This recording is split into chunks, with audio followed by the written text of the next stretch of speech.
Mga ka-DIY, bumili nga pala ulit ako ng sodium ion na battery. So ito kasi ibibigay ko to kay daddy, gagamitin sa motor mga ka-DIY sa barako. So sana gumana. Pero bago ko ibigay, so subscribe daw kayo. Pero bago ko ibigay mga ka-DIY ay buksan muna natin kasi maraming nagre-request na buksan natin para malaman kung ano ba yung nasa loob. Kasi yung isa, yung una kong binili na mas maliit dito mga ka-DIY, yung ang capacity ay 1.7 AH, ay nakakabit pa rin po kay Click. So 1 month mahigit na po yun, wala naman po naging problema. So hindi ko natatanggalin.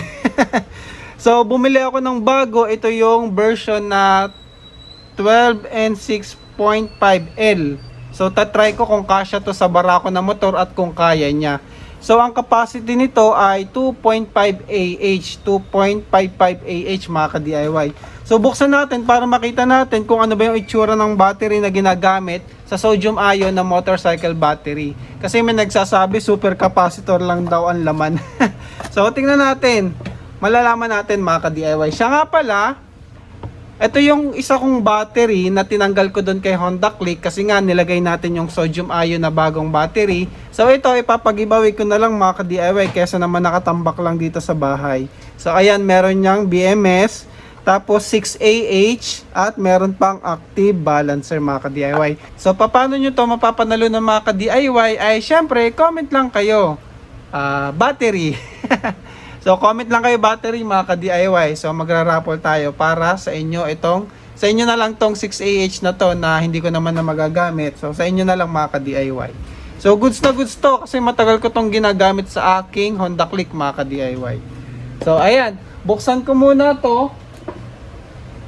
Gamit ito. So wait lang mga ka-DIY. So ayan mga ka-DIY, natabas ko na.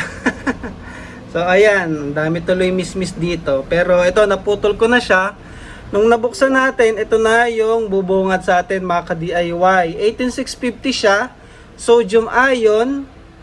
Tapos yung capacity nito mga ka-DIY, bawat isang cell ay 850 mAh. Bakit? Kasi times 3. 850 times 3 ay 2.55 AH mga ka-DIY, and then naka-series tayo para 4S para 12 volts mga ka-DIY.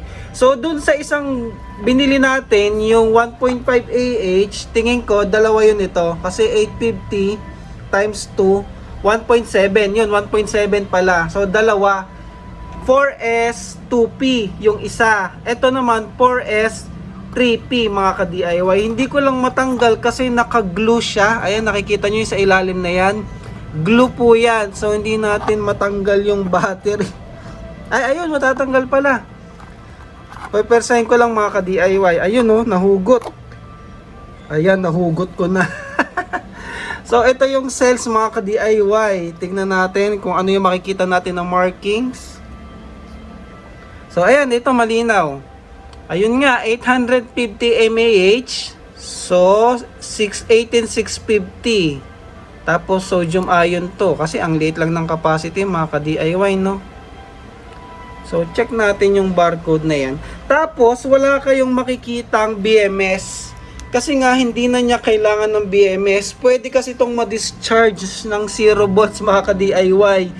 And then, sa overcharge naman, hindi nyo siya ma-overcharge. Kasi nga, sodium ion to, lagpas 15 volts.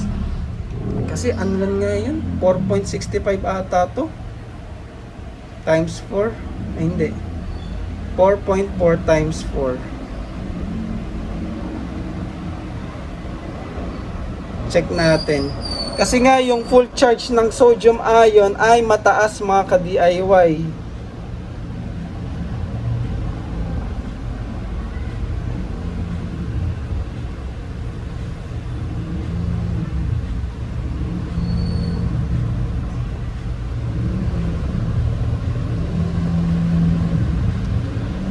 Ayan o, ang full charge ng sodium ion ay hanggang 4 volts. So ang full charge nitong apat na to ay pag naka 4S ay 16 volts mga ka-DIY. So hindi natin to ma-overcharge gamit ang motor mga ka-DIY. So ayun no, ang ganda, ay ang galing. Hindi na kailangan ng BMS o kaya active balancer. So ayan, napakasimple lang ng kanyang build. Check natin kung may ma-scan tayo dito sa barcode na to. So mga ka-DIY, nahanap ko na siya sa Alibaba. So ito yung cells na yun mga ka-DIY. Same naman siya ng marking. Ayan no. Magkaiba lang yung batch code, yung BJ, tsaka dito BC. Pero yung capacity at tsaka yung code niya, ayan, parehas naman mga ka-DIY. So ito ay high rate 18650 sodium ion. So sodium ion nga talaga siya mga ka-DIY. At legit naman yung kanyang C rating. Makikita natin dito sa datasheet. So ayan yung capacity niya, 850 mAh. Fully charged niya hanggang 3.7 mga ka-DIY.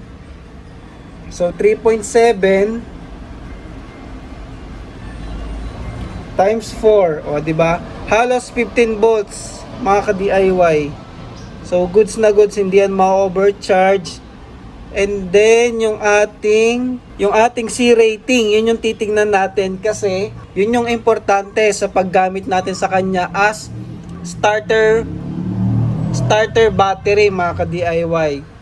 So ayan, dito nakalagay naman instantaneous maximum discharge current ay 60C in less than 5 seconds.